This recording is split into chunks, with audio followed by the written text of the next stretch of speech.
Brian Welker couldn't help but smile as he wiped the sweat from his forehead. Earlier that day, he was promoted to shift supervisor at Harding Containers, effective immediately. Working the night shift for the foreseeable future was the icing on the cake. Most people hated the night shift, but for Brian, it was a great time. His son was a junior in high school. He participated in several sports and clubs. By working nights, Brian could attend his son's classes without missing work. Over the years, he worked the night shift more than once and developed a napping system that allowed him to do it all. It was for this reason that he crawled along the rafters of the roof in his attic on a warm August day. After he was informed of his promotion, he was given paid leave on Thursday and Friday. It was an opportunity to rest and prepare for his new position, which begins Sunday evening. Brian had long planned to build a small apartment over his detached garage. This would become his fortress of solitude, where he could sleep peacefully all day long.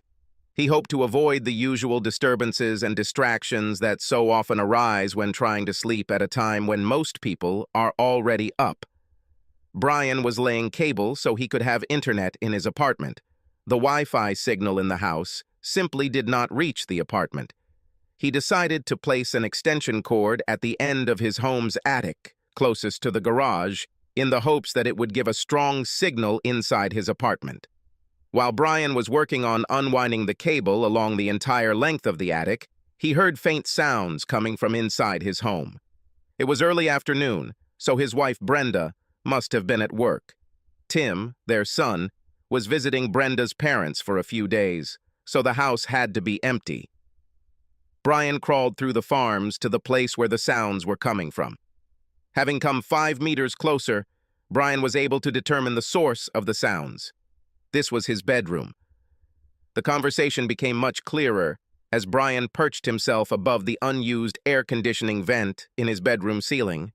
Brenda insisted that the old vent blew cold air on her at night, causing her to experience frequent neck pain. He installed the new vent as far away from Brenda's bed as possible, but never got around to sealing the old one. This would require sealing the hole in the ceiling that was created when the vent duct was pulled out. Brian just left it on the ceiling but didn't attach it to any ductwork. He carefully lifted the fiberglass insulation that lay on the attic floor and slowly opened the vent.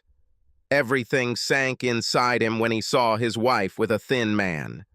As painful as the vision was, Brian couldn't look away. He couldn't stop watching the train wreck that was once his marriage. The couple had been having sex for several minutes when Brian's brain finally began to function. He set his phone to record video and carefully placed it on the vent so that the camera's eye had an unobstructed view of his marital bed. "I like the way you are," the guy purred. "Your husband never touches you?" "I asked you not to mention Brian," Brenda protested, somewhat weakly in Brian's opinion. "It's not about him. He is a good lover and a great father." "I'm sure it is. We have sex right here in his bed, but you insist that you like the way he does it. What's wrong with this situation?" "I don't know why I let you talk me into doing this here." "Right here. You don't have the slightest chance of being caught in your apartment." Brenda moaned. The couple stood still for a minute before Brian saw the man roll off his wife. "Do you see how powerful it is when you take risks?" asked Brenda's lover. "Having sex in my apartment is great most of the time, but doing it in your marital bed is another level." Brian recognized the man enjoying his wife as soon as he rolled over onto his back. It was Bill Grant, a driver for the package delivery company where he and Brenda worked. He was recently divorced and had a daughter in Tim's class. "That sounds terrible," Brenda replied, but without any real emotion. "You wanted to have sex in my bed because the thought of outplaying Brian turns you on? You act like it's a competition." "It's a competition, at least for men," Grant replied with a soft chuckle. "You're a sexy woman and the sex is great, but knowing that you're married and I'm having sex with you in your husband's bed makes me a winner. This is an incredible feeling. It wouldn't be so great if Brian caught us here. I don't know why I agreed to this, but it won't happen again. I'm worried that Brian will find us." "It would ruin my marriage," Brenda admitted. "Let's make a deal. Grant suggested. As long as you don't have sex with your husband, I won't insist that we do it in his bed. Once he has you again, we will have to return so that I can reclaim my place as leader. I'm not going to refuse Brian. He's my husband, Brenda reasoned. He is a man and wants sex on a regular basis. I'll try to dissuade Brian from having sex and keep these suicide meetings in my bedroom to a minimum. I don't like to think about what would happen if Brian ever caught us. Brian parked his truck in a detached garage. It was hidden from prying eyes, so Brenda had no idea he was home, and she certainly had no idea he was eavesdropping on her conversation. His face was covered with sweat. It continuously flowed from his body onto the insulation that covered the attic floor. He forced himself to remain still as he listened to the loving couple dress and leave. As Brian headed towards the stairs, he considered what he had just learned. His wife is cheating on him. She even planned to abstain from sex with him, if possible, in order to appease and please her lover. Thinking this over, Brian forced a grim smile. Brenda will have no problem refusing sex with him because she will never have it again. While taking a shower, he examined his situation and quickly came to several solutions. He didn't let Brenda know that he knew about her infidelity. Tim had 2 years of high school left, so Brian decided his main focus would be his son. He won't worry about Brenda anymore. He just didn't care what she wanted or how she felt anymore. Why should he care about her when she obviously treated him with complete contempt? He didn't want to leave the house he'd spent 15 years renovating so that some sneaky idiot could live there in comfort while having fun with his wife. Brenda didn't sound like she would seek a divorce, so Brian decided to try to hold out until Tim graduated from high school. He knew there was one thing he would need. His apartment will be completed much earlier. Brian decided he would include some major improvements. Instead of just sleeping there while working the night shift, it would become his living quarters for the next year and a half. He will need a small kitchen as well as a full bathroom. By the time Tim graduated from high school and headed off to college, Brian would have had time to make a plan for what to do next.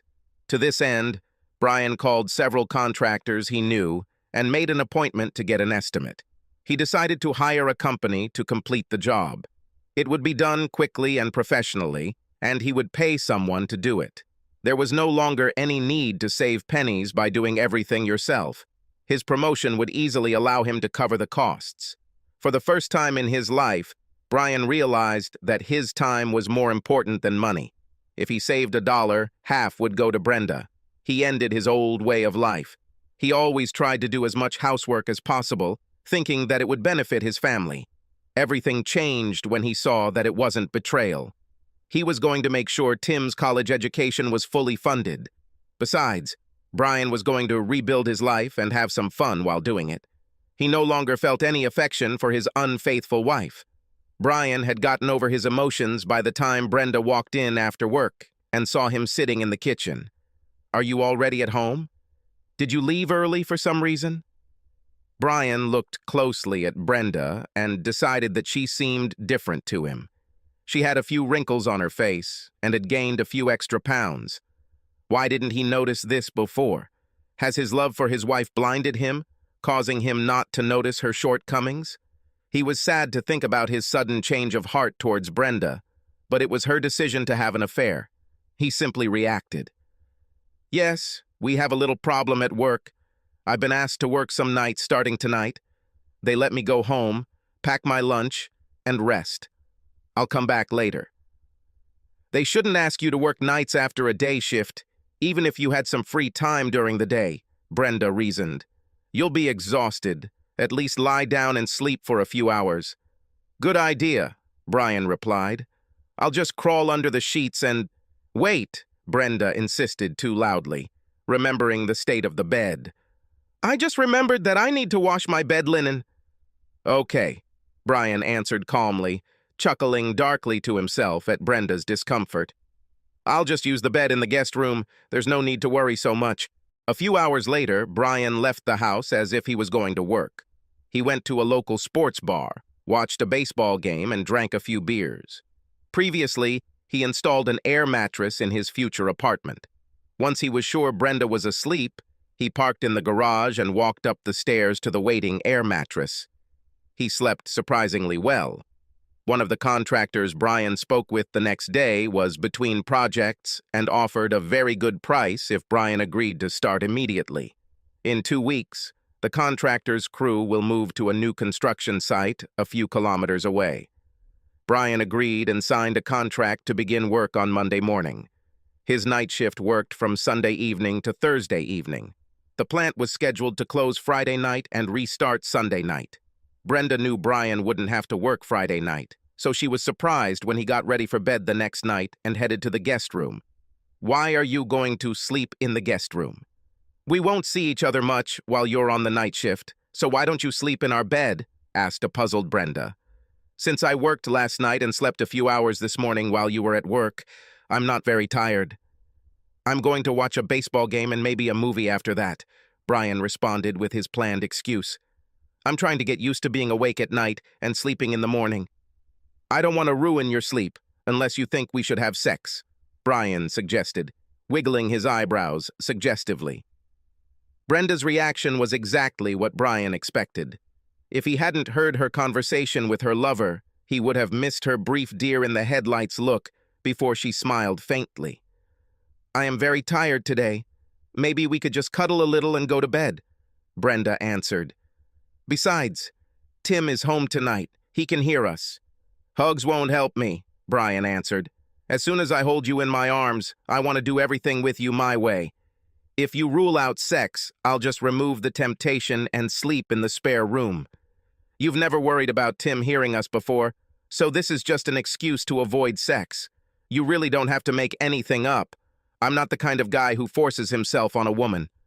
"I know that, Brian. You are right. It was pretty weak, and I'm sorry. I'm just tired and not feeling romantic. I hope you understand." "I understand this better than you think.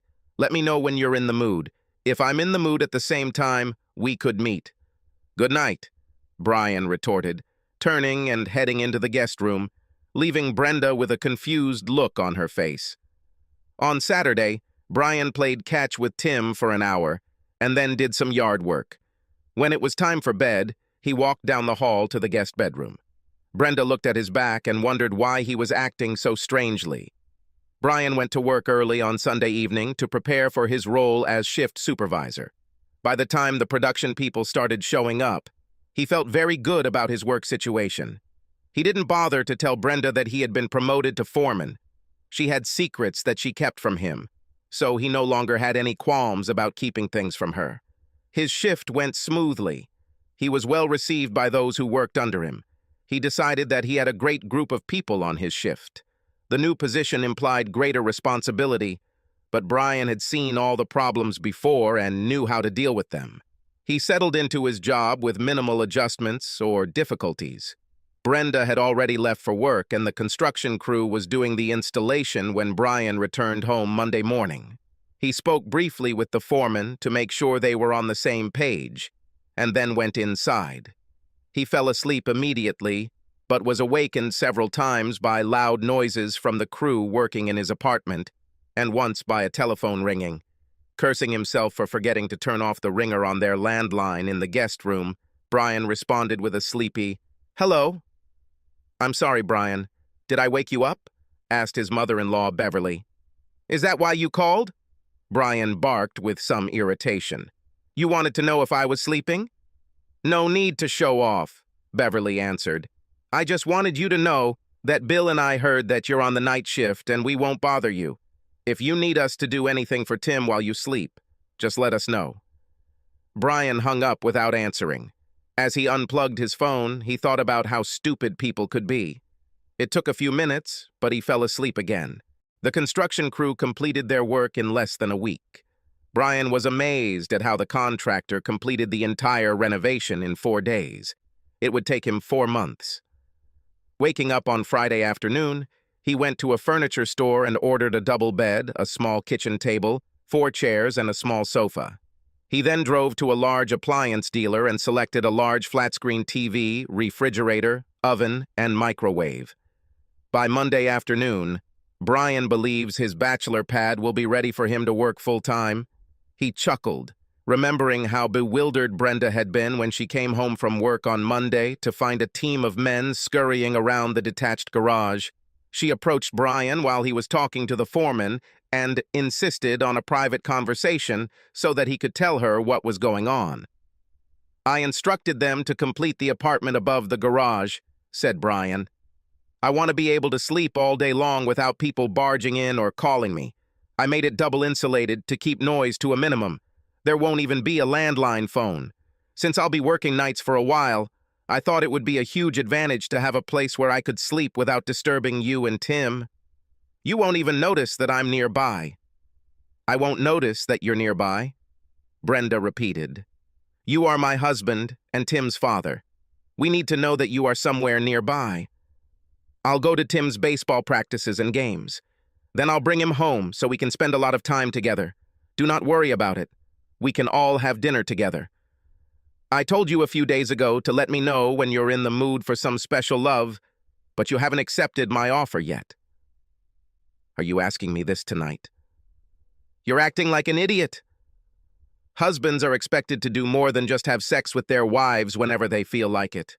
We expect conversation, seduction, and the exchange of ideas.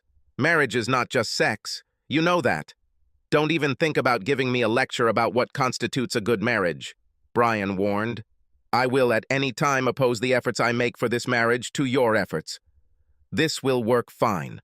All you have to do is let me know when you want me to serve you in your bed." "I'm not some goddamn cow that needs to be serviced," Brenda growled.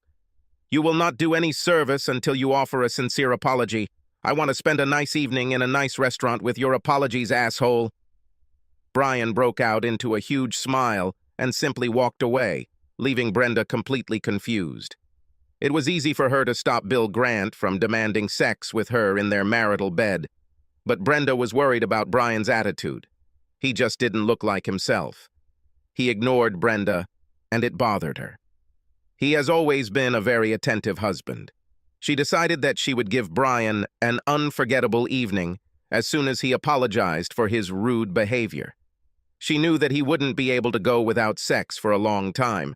A man cannot stop having sex 2 to 3 times a week and be happy. Brenda was sure he would want what she had. He had been like this since they first met.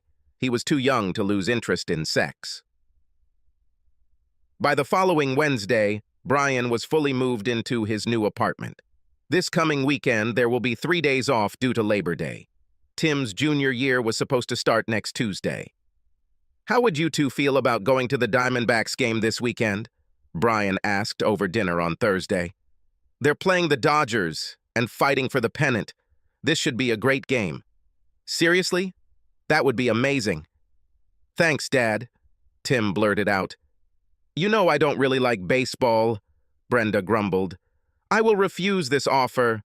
I'll find something to do around the house." "I bet it will," Brian answered under his breath, but loud enough for Brenda to hear.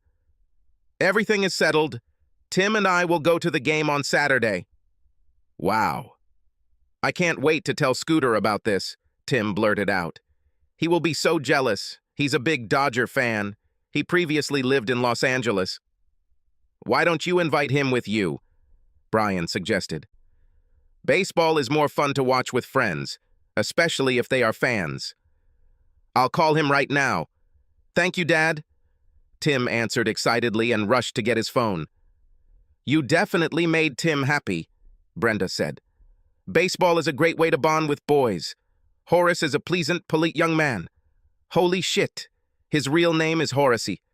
Brian asked, shaking his head. "No wonder he has a nickname. What parents would name a boy Horace, unless they hated him?" "Tim told me that Horace's father died of a brain aneurysm 2 years ago," Brenda continued, pointedly ignoring her husband's comment about the boy's name. "She and her mother moved here this summer to be closer to her parents. They are old and in poor health." "I'll just call him Scooter and pretend I've never heard his real name," Brian said just as Tim burst back into the room. "Scooter's mom said he can go," declared an almost frivolous Tim. "It will be great." On Saturday afternoon, Tim parked his truck in the driveway of a nice ranch in a nice neighborhood. Before he could stop, Scooter was already running out the door. He hopped in next to Tim as soon as the pickup was safely parked. "Mr. Welker, Mom says she wants to meet you before we leave. I think she wants to make sure you're not a serial killer," Scooter suggested. "I'm sorry about that." "No problem," Brian answered, getting out of the truck, walking up to the house and ringing the doorbell. The door was opened by a slender, rather plain-looking woman about Brian's age. With what he thought was a quick glance, Brian determined that her legs were her best feature. They were muscular and perfectly shaped. Her jogging shorts gave him a chance to admire them. Her stomach was flat, while her breasts barely moved her top away from her torso. "My legs look pretty good compared to the rest of my body, don't you think?" Scooter's mom asked, much to Brian's confusion. Yes," Brian agreed, as soon as he saw the smile on the woman's face. "You have a magnificent pair of legs. Do you think I should let my son go to a baseball game with a man who stares at every woman he sees?" the boy's mother challenged. "I'm trying to raise a gentleman." Brian saw the laughter in the woman's eyes and instinctively knew that she was playing with him. He decided to play along with her. "What you're really asking is whether you should let your son go anywhere with a man, since looking at women is the best part of being a man," Brian replied with a grin. "He needs to learn to appreciate the fairer sex. I'll show him what to pay attention to and how to do it. I, of course, hope that you will be less noticeable during these life lessons that you will give to Horace," the still smiling woman objected. "The first thing I'll teach him is to beat anyone who calls him Horace, except his mum, of coursey." Brian joked. "Understand. My son will learn to be cruel to people who call him by his name, and also to appreciate women's legs. Does this explain everything well enough?" "Not even close," Brian answered. "I'll show him the subtle art of secretly assessing butts and breasts. It is important that he receives a comprehensive education and does not become completely fixated on any one piece of female jewelry." "This is a big relief," Scooter's mom replied, thereby gaining even more respect from Brian. "Have a good time and be sure that Scooter will call if you're going to be late. By the way, my name is Gertrude." "Seriously? Gertrude? What do your friends call you?" Brian asked. "Oh, for my male friends, I answer Minx, Raven, Candy, or Bubbles. My friends call me Gertrude," the woman answered with a calm face. "I think it sounds tempting. I'm Brian. We're going to be friends, so I'll call you Minx. I kinda like this name." "Why am I not surprised?" Gertrude replied before bursting into hearty laughter. "Horace can come with you any time. I like your sense of humor. Tim is a very polite young man, so I was pretty sure his parents would be okay. Thank you for inviting him to the game. We are a baseball family. I used to go to as many Dodgers home games as I could. My father even played in the minor leagues before I was born. He was pretty good, just not good enough professionally," added Gertrude. "Scooter is a great guy, so it's not a problem. I'll keep an eye on him and make sure he gets home safe and sound, Minx. Have a good day." "Will this still apply?" "I was just kidding," Gertrude protested. "You will always be a Minx to me," came the quick reply as Brian turned and headed back to the truck. Brian had a great day playing. Scooter managed to catch a random ball. Both boys ate too many hot dogs and drank too much soda. They fell asleep in the back of the truck before Brian could even pull out of the parking lot. Arriving at Scooter's house, Brian carefully woke the boy and walked the sleepy teenager to the front door, where he was greeted by a beaming Gertrude. "He probably ate too many hot dogs and soda," Brian admitted. "Of course he did. He was at the ball game," answered Gertrude. "Thank you very much for picking him up and returning him safe and sound." "I was very pleased. Scooter is a great guy, Minx," Brian retorted. "See you at the boys' games." Brian settled into a routine that worked well for him. He would return home, have a light breakfast, and then sleep from 9 to 3. Thanks to the extra soundproofing and thick curtains on the windows, he usually slept soundly. Brenda sometimes complained that he always slept in his man cave, even on weekends. She dropped the subject as soon as Brian asked if she needed his services. Brian decided that she was really worried that Grant would insist on sex in her bedroom and she would get caught. This suited Brian just fine. This indicated that she had no intention of asking for a divorce at this time. His goal of staying married until Tim graduated from high school seemed achievable. Because he was a foreman and received less physical activity, Brian bought a home exercise machine that was advertised as a complete body workout. To his pleasant surprise, it worked as advertised as long as he was diligent in using it. He attended all of Tim's baseball practices, and soon the coach had him work with a few kids on the sideline as while the coach coached another group of players. Tim was a pretty good player and was showing signs of improvement. But Scooter was a real surprise to Brian. He showed some talent early in the season, but was unsure and timid. Brian worked with him as much as he could. They even spent several hours on weekends training at a local park. Brian decided that since he hadn't had sex, he might as well relieve the tension by playing baseball with the boys. As Scooter's confidence grew, his level of play increased dramatically. By mid-season, Scooter was hitting balls and playing shortstop at a high level. Tim was the starting center fielder and batted third. Brian was extremely proud of both boys' accomplishments. One thing Brian couldn't help but notice was the attention some of the children's mothers were starting to give him. For some reason, his jokes really made them laugh.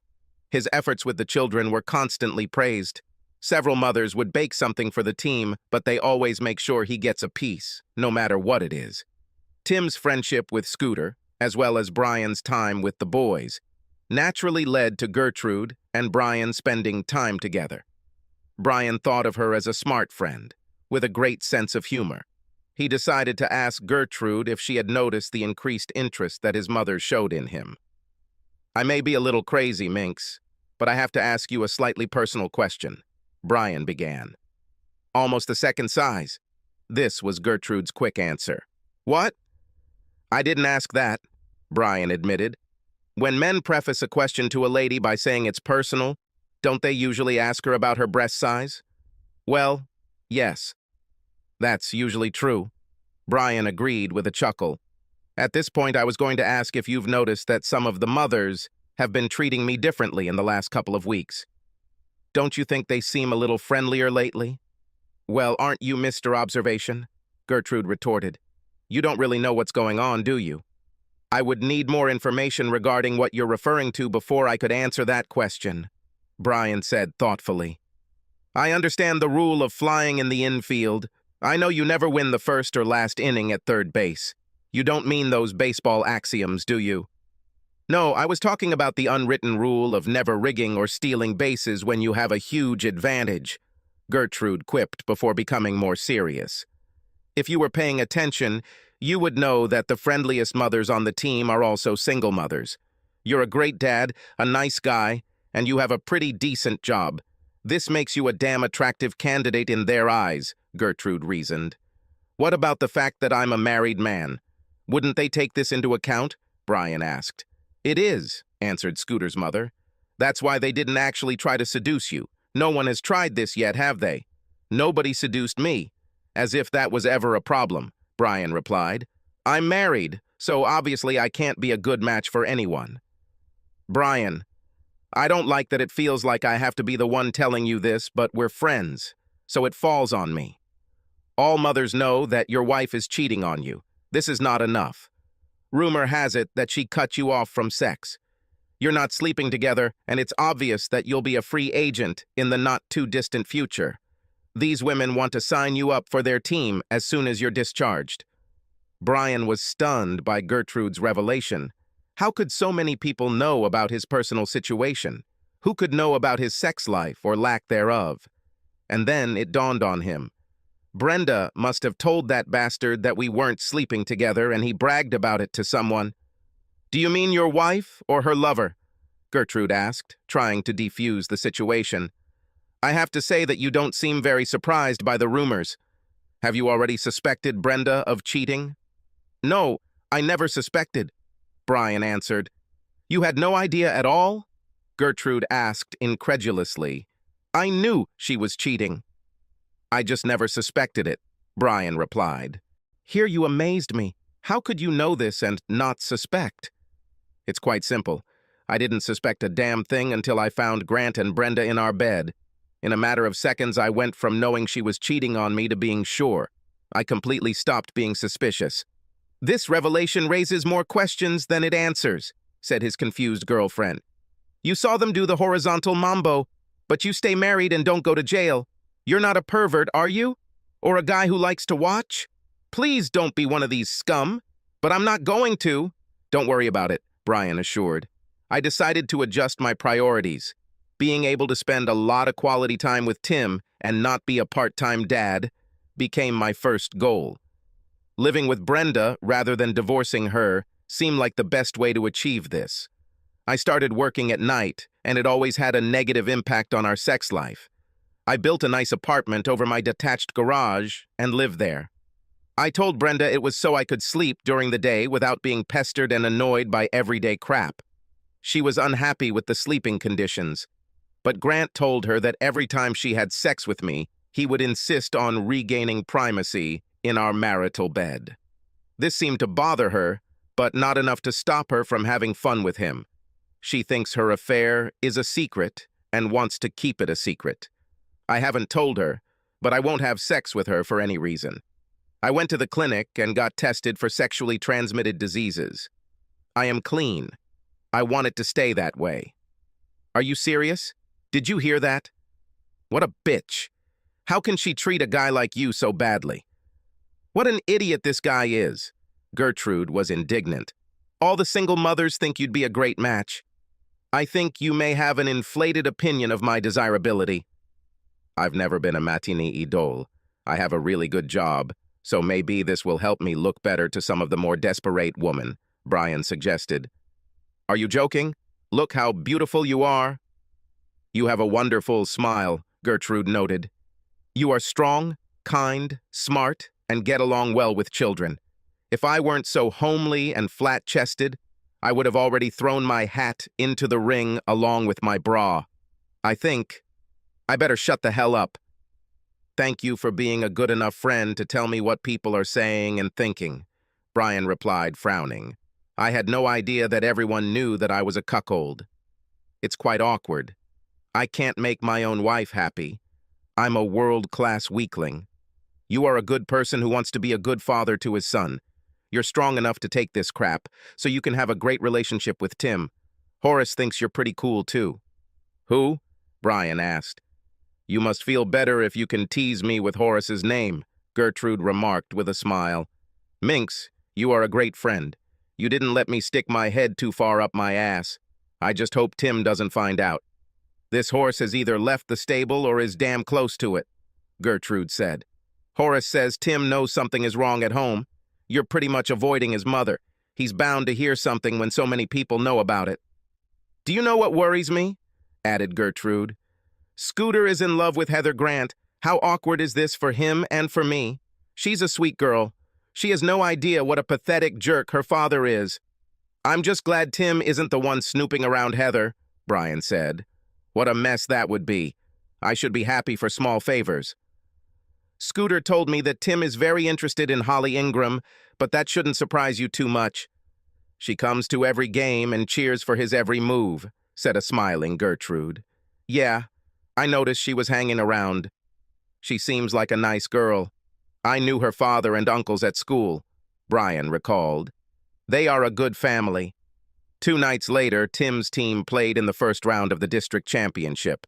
Brian realized that as game time approached, he was probably more nervous than Tim. It didn't help that the usual 3 single mothers were determined to get his attention. Norma Wilson was wearing a top that exposed a significant portion of her ample breasts. She constantly found reasons to lean toward Brian to pick up something or look for something. Brian had to admit that her cleavage was impressive. Brandy Dorn kept her breasts covered, but in a very tight sweater. Her thin waist and flat stomach emphasized the charm of her full, firm breasts. She constantly asked Brian questions about the team and players. Jillian Patterson was less subtle. For some reason, she had to stand close enough to Brian to press her impressive breasts against his arm or side. Gertrude grinned knowingly, handing him a soda and a hot dog before returning to her place on the first base side of the diamond. Brian noticed that all three ladies had found some reason to leave his circle, all at the same time. It seemed strange to him until he heard a familiar voice behind him. "I thought I would join my husband this afternoon to watch my son play." "I didn't think I'd have to wade through so many fans to get to him," Brenda said, louder than necessary. "What's going on, Brian?" "The game hasn't been called yet, but Tim looked pretty good in batting practice," Brian replied, trying to dodge the question. "Nice try," Brenda snapped. "Why did these women hover around you like flies over shit? It's good that you are not allergic to silicone. If you're asking me to explain how the female mind works, then you're out of luck." "I have no idea," Brian admitted. "I'm even surprised that you're here. My son is participating in an important game. I'm here to support him. Obviously, there are other mothers here. Obviously, some of them are not just here for their children." "You were too busy to come to the games," Brian noted. "How did you manage to evade your obligations today?" Brenda glanced at her husband when he mentioned her obligations. She wondered for a moment if he was hinting at something. As soon as this thought came into her mind, she immediately threw it away. If he had any suspicions, he would be much angrier and much more confrontational. The only thing she knew about Brian was that he would never accept her betrayal. If he had known, he would have let her know it in the most obvious way. "I made time. This game is important to Tim, which makes it important to me. I haven't seen you much since you left for the night shift, so I thought it would be nice to spend some time together cheering on Tim," Brenda reasoned. As Brenda and Brian sat down in the bleachers, she noticed that several other mothers were watching her, and they didn't seem all that friendly. Brenda thought about it. What could she have done to anger other mothers? This was the first game she attended. She had no other form of interaction with any of them, so she couldn't think of any reason why they would dislike her. Then Brenda noticed Gertrude sitting to the side. As usual, she didn't do much to stand out, although Brenda noted that her hair was professionally styled and her legs looked good in shorts that were perhaps a little short, especially given the cool daytime temperatures. The game began, and Brian's attention was drawn to the playing field.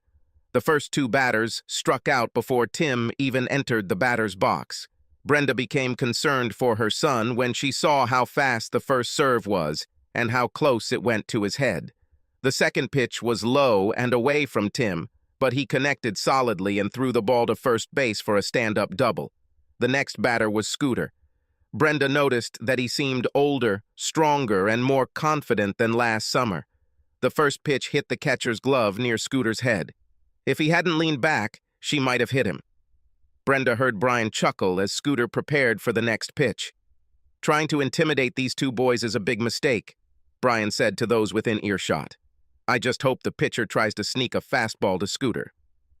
The rest of the crowd nodded in agreement as the pitcher began his pitch. He was a strong thrower, and he added something extra on the next pitch.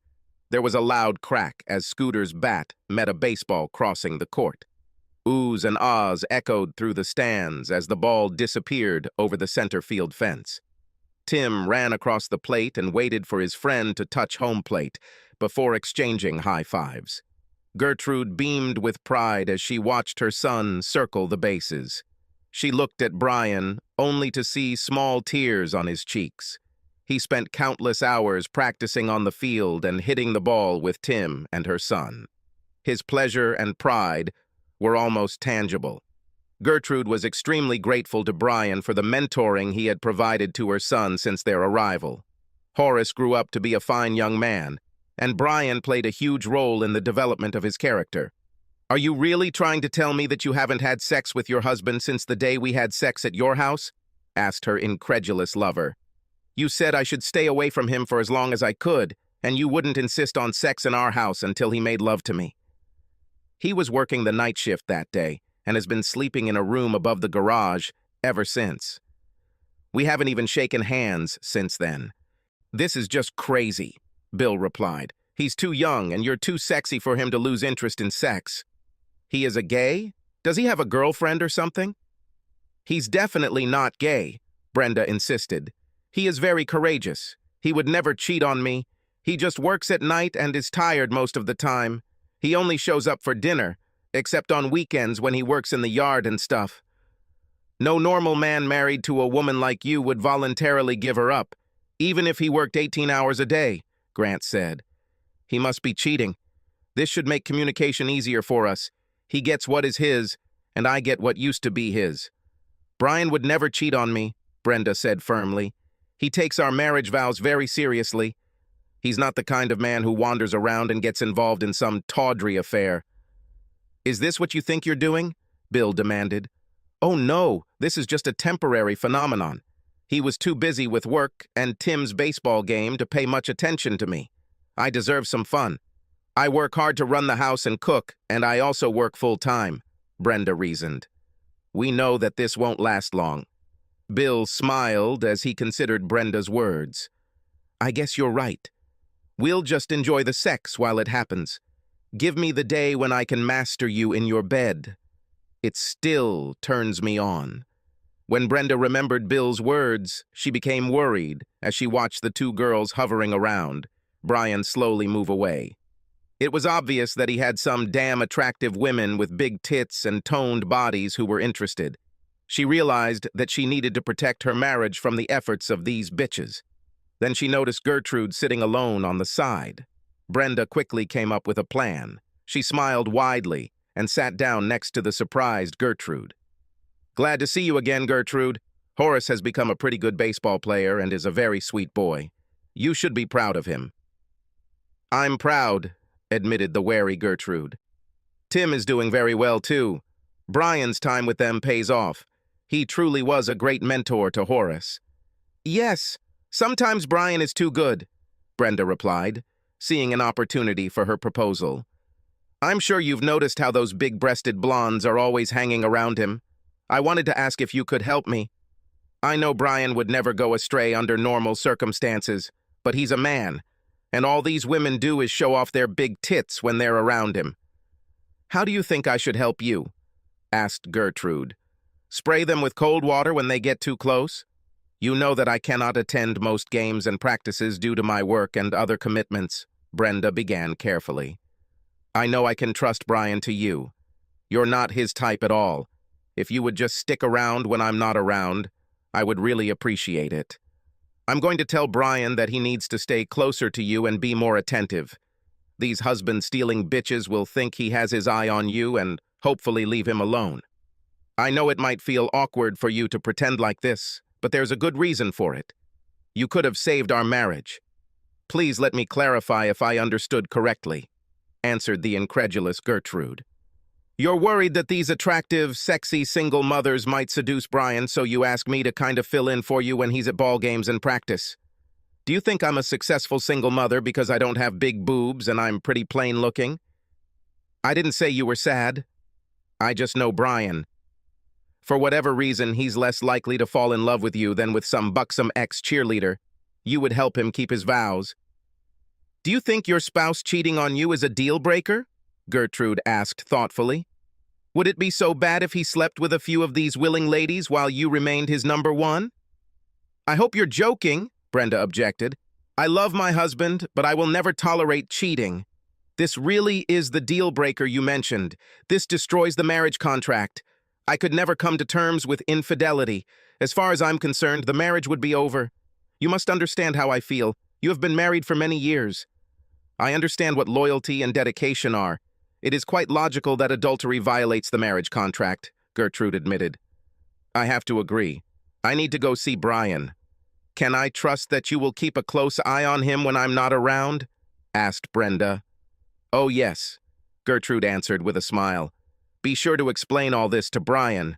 I'll keep my part of the deal. Who better to keep a good man celibate than a flat-chested, homely, boring woman? I wouldn't put it quite like that, but you covered it pretty well. Thanks again, Brenda replied as she walked away to join her husband. Brenda wanted to talk last night before I left for work. Brain began at practice the next day. The point is that there are too many sexy single moms hanging around me. She believes that I would be much safer if I stayed close to you, Minx, or as she calls you, Gertrude. Why don't I feel safer? You are a smart person.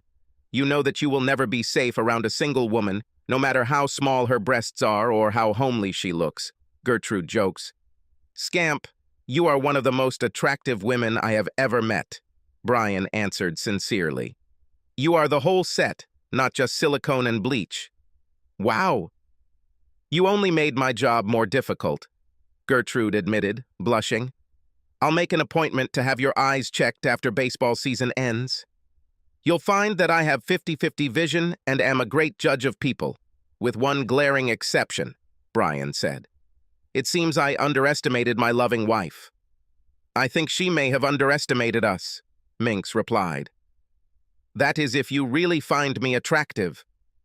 Brian was amused by the single mother's reactions as Minx remained by his side. He spent a lot of time with her, chatting and joking. The most common reaction was disbelief, followed by disappointment. It took the Minx less than one training session to eliminate him from the herd. The team's next game required a 3-hour drive to Middleburg. It was decided that the team would travel the day before the game and spend the night in a hotel. It was hoped that the boys would be rested and fresh for their next challenge. Brian dropped off Jake Winston's parents as well as Minx. Discussion along the way focused on the team's chances of winning the district game and possibly the state title. They arrived at the hotel right behind the team bus. Brian helped Ralph Winston get his luggage out of the trunk. Some parents, including the Winstons, volunteered to accompany the boys and where to stay at the same hotel. All other parents had to book rooms in different hotels. With several games being played the next day, there were a lot of fans and players in the city. 6 teams from different school grades will compete in 3 games. Before Tim boarded the bus, Brian told him that he would not be staying at the same hotel and had to behave himself in front of his coaches and chaperones. He assured his son that he would be at team practice the next morning. "What hotel are you staying at, Minx?" Brian asked as the Winstons wheeled their bags into the team hotel. "In the same hotel as you," was her simple answer. "I never told you what hotel I was staying at." "How did you know?" asked a puzzled Brian. "I didn't know that," came the short answer. "How do you know that we are in the same hotel?" "It's quite busy this weekend. You might not be able to get a room at the last minute," Brian noted. "I'm sure something will come up," Gertrude replied with a wide smile, confusing Brian even more. Brian arrived at his hotel a few minutes later and asked Gertrude, "Scamp, would you like to see if you can get a room while I check in?" "I can wait to make sure you find something." "Thanks, but I'll just wait here." "I'll be fine," she insisted. Brain finally began to see the light when he checked in and collected his room access cards. He returned to his truck to find Minx already waiting for him. "Is there any chance you might want one of these cards for my room?" he asked. "This is room 207. "What a caring gesture," Minx exclaimed, getting out of the car, taking the keys and kissing Brian on the cheek. "Let's go to bed. It's going to be a long night." The next morning, Brian woke up much more tired than when he went to bed. At first, he mentally struggled with the reality of breaking his marriage vows, but Minx helped him deal with it. "Let's look at this logically. Not only did Brenda cheat on you, but she agreed to distance herself from you sexually. Even if she didn't, she would still be putting your health at risk by having unprotected sex with her lover. Essentially, she made sexual relations with her unsafe and unwanted. She released you from your vows and marriage contract. I haven't had sex for more than 2 years. I've been tested, and I'm clear. You were tested after discovering she was a cheater, and you are in the clear. I've been taking the pills for over a month in hopes of sleeping with you. Can you honestly give me one reason why we shouldn't sleep together? Is it because of my appearance? Your wife thought I was the perfect front for all the busty, beautiful women who showed interest in you because she knew I would never be sexually attracted to you. Am I just unwanted?" "Minx, you are extremely desirable." "Never say it's not true. I have never cheated on Brenda, and that requires some adjustment in my thinking, but you made a great case for us being together." "I'm ready," Brian said with a grin. "You need to know something else first," answered Minx. "Both my parents are in hospice care and are not expected to live long. My brother was sending Horace feature films to his friend. My friend is the baseball coach at the best prep school in Los Angeles. If Horace gets a baseball scholarship for next year, we'll probably move back. I really like you, but we don't expect a long-term relationship. This can't go on forever. Look at us. You're a handsome married man whose wife is cheating on you. I am a simple woman, and I have a son who has a chance to get a sports scholarship to a good university. I have to do what's best for Horace, she concluded. Nice to hear about Scooter, Brian said proudly. He's a good guy and a very talented baseball player. I'm glad he will have the chance to hone his skills in a highly competitive environment and at the same time receive a good education. You are the main reason why the best schools pay attention to him. I know how much time and work you devote to him. The irony is that you, by being such a good mentor to my son, actually gave us the opportunity to move back to Los Angeles, away from you. I don't think I'll have a one-night stand, Brian said. Perhaps it would be better to give up sex completely than to have a one-night stand and become a monk again. You are a stupid person. I said that we would probably return to Los Angeles for the next school year. There are more than 6 months left before that. A guy could spend a lot of time with me in 6 months, unless he's too old for a steady diet of hot sex with a very needy woman. That's something we just need to find out. Will you live up to your nickname, Minx? Brian joked. I will do this for you, Minx promised. When you need me, just whistle, and I will teach you to whistle. I've always been told that my whistling is quite respectable, Brian quipped. Then you're doing it wrong, Gertrude retorted. The baseball team won the state championship, and Scooter received a scholarship to a prestigious California prep school. Both of Gertrude's parents passed away just before Thanksgiving, within a week of each other. Brian and Tim attended their funeral. Brian met Gertrude's brother and immediately liked him. Brian, meet my brother Dexter, Gertrude introduced him. Dexter, this is Horace's baseball mentor and our good friend Brian. Holy shit, Brian exclaimed. Your name is Dexter? That's right, Gertrude's brother agreed. Only Gertrude and my parents ever called me Dexter. I respond to Grim the same way as everyone else. What do you call my sister? I call her Scamp, but don't ask me why, Brian insisted. I don't think I need to ask, Grim replied with a laugh. Brian spent Thanksgiving with Brenda and Tim at her parents' house. For the first time in months, Brian found himself preparing to go to bed with Brenda. They always stayed over for Thanksgiving night, and Brian couldn't think of a good excuse to change that tradition. Brenda was in no hurry to undress in front of Brian. Brenda was a very attractive woman with a beautiful toned body.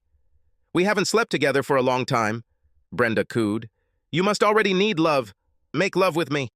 Brian felt awkward about his next comment, even as he responded. Are you finally admitting that you need proper maintenance? I knew you would break. I will be glad to please you and give you a wide smile on your face for the holiday. You pathetic bastard! With that attitude, you won't get another round for many years, Brenda growled. What is wrong with you?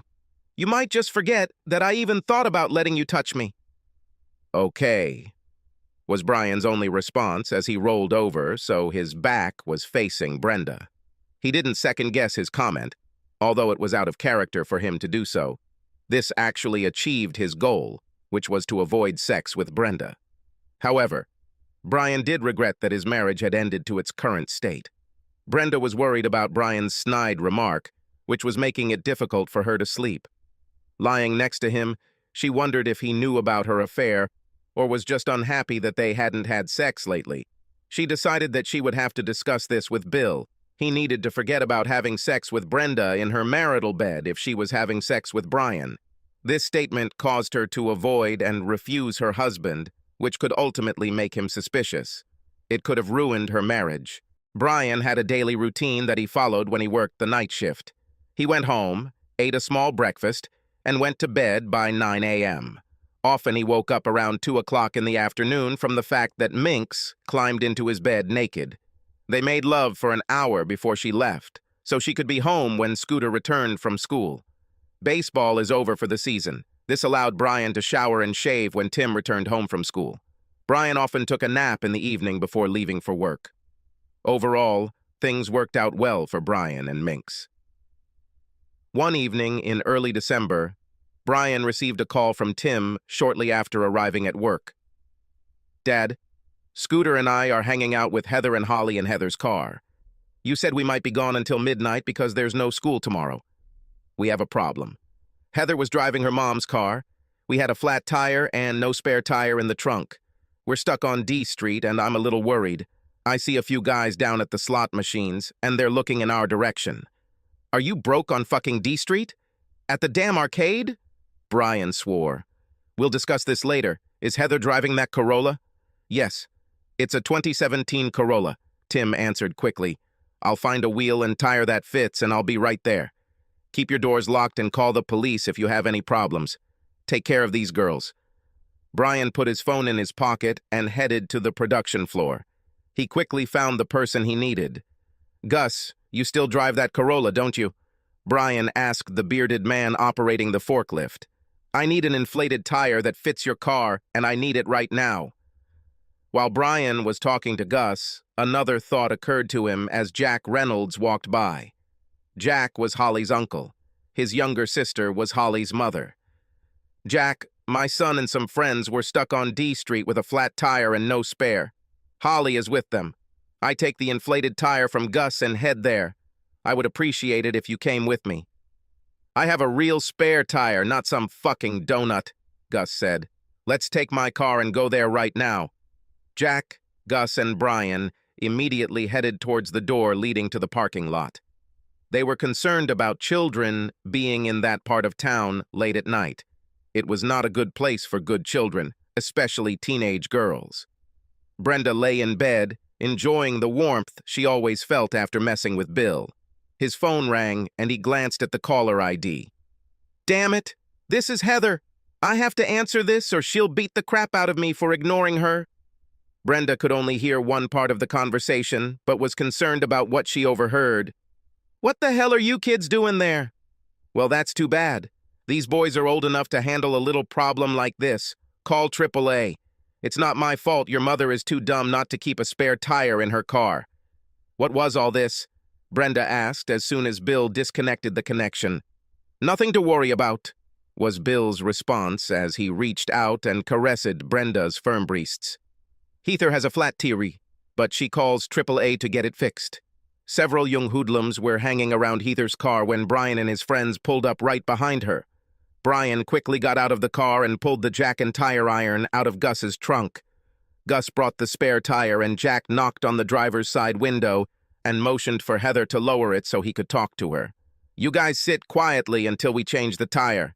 If these idiots cause any trouble, we'll take care of it. Holly, you're going to have to explain to your mother why you're even here on D Street." Brian carried the jack behind the flat rear tire and slid it under the frame. He twisted it until it was snug against the frame, then moved in front of the tire to loosen the lug nuts. The apparent leader of the group of tough guys approached Jack while Brian was working on the tire. "Here you are on our territory. You need my permission before you mess with this machine." Before Jack could respond, Brian swung the pry bar sharply and cracked the guy on both shins. The man fell to his knees and then rolled on the ground, rubbing his shins and cursing the blue streak. Brian grabbed the punk by the collar and pulled him face down to lie next to the flat tire. He then sat on the man's back and continued unscrewing the nuts. The two closest gang members rushed towards them, apparently intent on pulling Brian away from their incapacitated leader.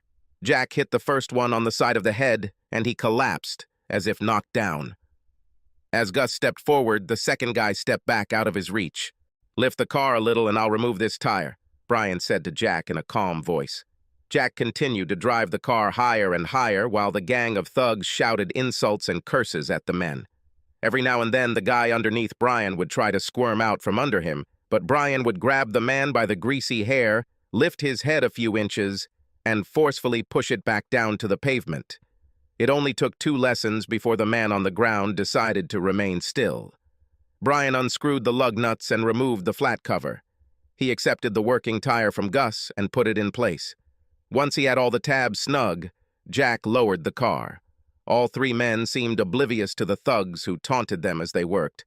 Brian tightened the nuts and stood up. He accidentally kicked the leader in the balls when he was about to step over him. "Are you stupid bastards talking to us?" Brian asked, walking up to the assembled gang members and casually tossing the tire iron from hand to hand. As soon as he walked towards them, the group scattered. "You guys get the hell out of here," Jack instructed as Brian pushed the gang away from the car. "Be careful not to run over those stupid bastards lying in the street, and stay away from this part of town." The three men climbed back into Gus's car and followed Heather's car as it reached the next intersection and turned toward the children's house. "I can't believe you hit that stupid bastard in the shin like that," Gus laughed. "He collapsed like a sack of shit." "Thank you for inviting me along," Jack added. "My arm hurts, but it was great to hit that punk in the head." "So you were sitting on your butt while you changed the tire?" Gus chuckled. It was funny to watch. The men were still laughing and talking about their experiences as they walked back to their jobs. By morning, this story had spread throughout the plant. Stories of courage and adventure have always been popular, especially during the night shift. They helped the night go by faster and gave everyone a chance to take their mind off how tired or sleepy they felt. The next day, when Brian woke up, Minx jumped into his bed and kissed him long and hard. She was naked and clearly hungry for him. "Horace told me what happened last night. You were great. Thank you for taking such good care of the children," Scamp blurted out. "You're about to be so lucky. I would have arrived earlier, but I had to wait until Horace and Tim went to visit the girls since they didn't have school today." Brenda had only been at work an hour when Sue Blaine approached her at the water cooler. It was obvious that she wanted to talk about something. "I heard Brian, Jack Reynolds, and Gus Benson make fun of a few would-be tough guys who were hanging around the kids' car on D Street. I understand that getting hit in the shins with a tire iron knocks the crap out of a punk pretty quickly." Brenda immediately put it all together. Last night, Heather called her father seeking help, but he brushed her off. Apparently, her problem was bigger than Bill was admitting. Sue used the word children, so that probably meant Holly was involved, along with Horace and her son Tim. "I'm curious what you heard," Brenda replied. "I would like to see if the rumors are close to the truth." By the time Sue finished telling her what the rumor mill was spreading, Brenda was furious with Bill Grant, although she hid the fact from Sue. His daughter turned to him for help in a situation that could have turned into a disaster, and Bill simply brushed off her concerns. Brian, along with Gus and Holly's Uncle Jack, reacted as men should. They protected the children and helped them get out of a difficult situation. Bill ignored his daughter's plight in favor of sex with Brenda. The realization that she had sex with a man who refused to help his own daughter and some of her friends, including Tim, hurt her deeply. How low has she fallen? Brian was 10 times better than Bill. The sad thing was that Brenda knew this from the very beginning. Why did she even get involved with this selfish, pompous ass? Early that morning, Brenda found Bill alone in the break room, enjoying a snack while his delivery truck was being serviced. She wasted no time in pouncing on him. "Heather came to you for help last night and you blew her off. These kids could be in great danger, and yet you told her to call Triple H. What kind of father are you?" "Everything worked out," Bill answered briskly. "Your husband and a few of his buddies saved the day, so what's the problem?" Brian reacted like a real man. "You turned your back on your daughter. That's the problem. My son was in that car. If your dumbass husband is so special, why are you having fun with me when he hasn't touched you in months?" Bill asked with a chuckle. "You pathetic bastard! Being a man has nothing to do with you," Brenda spat. "He's more of a man than you'll ever be. It's all over between us. Don't ever try to talk to me again. I don't want anything to do with you." "As you say," was Bill's calm answer. "There are many married women in the world who are looking for someone like me. If you change your mind, you know where to find me. I'll still give you pleasure if you ask nicely." Brenda burst into tears and ran out of the room. She cheated on her husband, disrespected him, and risked her marriage and family for a petty, selfish sociopath. She only hoped that Brian would never find out how stupid she had been. With that thought, she realized she had a lot of catching up to do. The Minx had just finished with Brian when she heard sniffling behind her. Surprised, Minx turned around to find Brenda watching her with tears streaming down her cheeks. "How could you do this to me?" Brenda exclaimed. "I trusted you both, And you do this? I'm just doing as you asked, Minx replied, reaching for her clothes and starting to put them on after she pressed a finger to Brian's lips, ordering him to remain silent. You wanted me to keep those busty blondes from getting their claws into Brian? I sacrificed my body to achieve your goals. I didn't want you to sleep with him, and you know it, Brenda replied as her anger began to crowd out her tears. I can't believe Brian could cheat on me like that, especially with some skinny bitch. I know it's hard to stomach the fact that Brian and I are dealing with freaks, but there's no reason to be insulted, Minx reasoned. Your poor husband was ready to explode.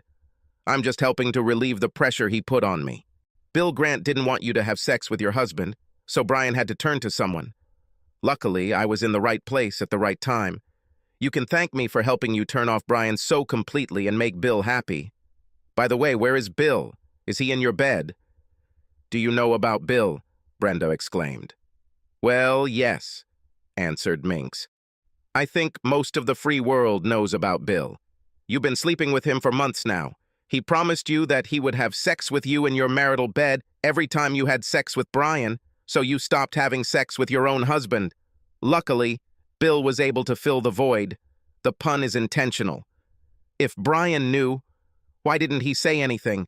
Why did he let Bill and I be together for so long? Brenda asked, tears streaming down her cheeks. You are a smart girl. What would most men do if they discovered their wife was cheating? He would get very angry and yell at me. Then he probably would have divorced me, Brenda added, as the reality of the situation became clearer. It sounds something like this. What happens next? Can Brian and Tim stay here while you move in with Bill? Minx asked calmly. I wouldn't move out of my house. I wouldn't mind Tim either. If Brian wanted a divorce, he would have to move out. He would pay alimony and child support. Tim would have stayed with me, Brenda concluded. Exactly what Brian expected, Minx agreed. Let's say that staying close to Tim and being the best father he could be was his first goal. How could he achieve this goal? Because he won't divorce me, Brenda answered quietly. He stayed here for Tim, not for me. He found out about Bill and me and essentially divorced me, just not legally. We've been living as a divorced couple for months now, haven't we? I was just too damn stupid to realize it. In your defense, I can say that Bill helped you not to notice that your husband left emotionally long ago. I'm just a skinny bitch who showed up after you ruined everything. I helped Brian recover. I told Bill it was over between us. I never want to see him again, Brenda said. Was this after he refused to help his daughter out of a sticky situation last night? You didn't have much choice, did you? Minx asked rhetorically. Even traitors have some expectations and some restrictions. Are you and Brian going to live together now? Brenda asked, wiping the remaining tears from her eyes. To be honest, we are quite happy with what we have. Horace and I will return to Los Angeles before school starts in the fall, admitted Scamp. I'd rather he didn't know his mom was having fun with his best friend's dad, if there's anything to be done about it. When it's time for me to leave, I'll probably help Brian choose a new girlfriend, if he'll let me. So, you see, I didn't steal your husband like other mothers hope to do. We temporarily enjoy each other's company, much the same way you did with the asshole. What if I don't let this continue? He is my husband. You have no right to sleep with him, Brenda insisted. You gave me this right as soon as you gave yourself to Bill Grant, answered the Minx. It pretty much freed Brian from any obligations he might have had towards you. He and I are exceptional people. We can trust each other, if you can imagine that. I told Brian that he couldn't have sex with you or anyone else if he wanted me around, Minx added. Who knows who else Bill Grant slept with or what diseases he might have had. Brenda began to cry again as she considered the statement of the woman she knew as Gertrude. Could Bill have had sex with someone else on the side? Of course he could. Brenda no longer had any illusions about the kind of man Bill Grant was. She needed to get tested ASAP. And what will happen now? Brenda asked fearfully. Let's just continue like this. I'll stop by and wake Brian up as often as I can. You continue to work late and avoid him as much as possible. I think this will work just fine. If it ain't broke, don't fix it, answered Minx. I'm not going to do this, Brenda said categorically. You're leaving in a few months. I'm going to stay here and show Brian what a great wife I can be. He won't need your skinny ass. Except he knows that my skinny ass is loyal to him, while your round ass is out there somewhere, waiting to be patted by whoever," Minx retorted. "Basically, I control your sex life, or at least your sex life with Brian. I won't let him get close to you as long as we're in a relationship. I don't want to risk getting sick, and he doesn't really want it either." One thing I learned, a little too late, is that relationships are about so much more than sex, Brenda said with false bravado. Actually, sex without love or commitment is actually quite humiliating. I will do what a wife should happily do for her husband, while you just have sex with him. Think about it. "Okay," answered Minx. "I thought about that. Let's do it. You cook the guy great lasagna and meatloaf. Keep the toilets clean and wash his clothes. I will entertain him in bed as often as I can. Let's see which of us is happier. Brian, I have to tell you how ashamed I am, and how sorry I am for disrespecting you." "Can you ever forgive me?" Brenda pleaded. "How could he ever trust you again?" asked Minx. "He might forgive you someday, but how the hell are you going to win back his trust? This has always been the obstacle that traitors face. I suggest you try to enjoy the next few months while you're still Brian's wife, at least in name. Realize what you sacrificed for mediocre sex and learn from it. Brian doesn't want to destroy his family while Tim is in school. That will give you about 9 months after I leave to do everything possible to get him back. When Tim graduates, Brian will probably kick your ass to the curb," Scamp predicted. "Brian, why do you let her speak for you?" asked Brenda. "I'm not just his mistress. I'm his best friend," answered Minx. "While you were whispering sweet nothings in Bill's ear, Brian and I were having our own conversation in bed. I promised to deal with this particular situation if and when it finally arises. He promised to thank me as soon as I did this. Could you leave us alone now? Subscribe to our channel so that your second chaff doesn't cheat on you, and go ahead and listen to the next story, because this story is nothing compared to the next one. If you're under 18, don't even think about listening to the next one."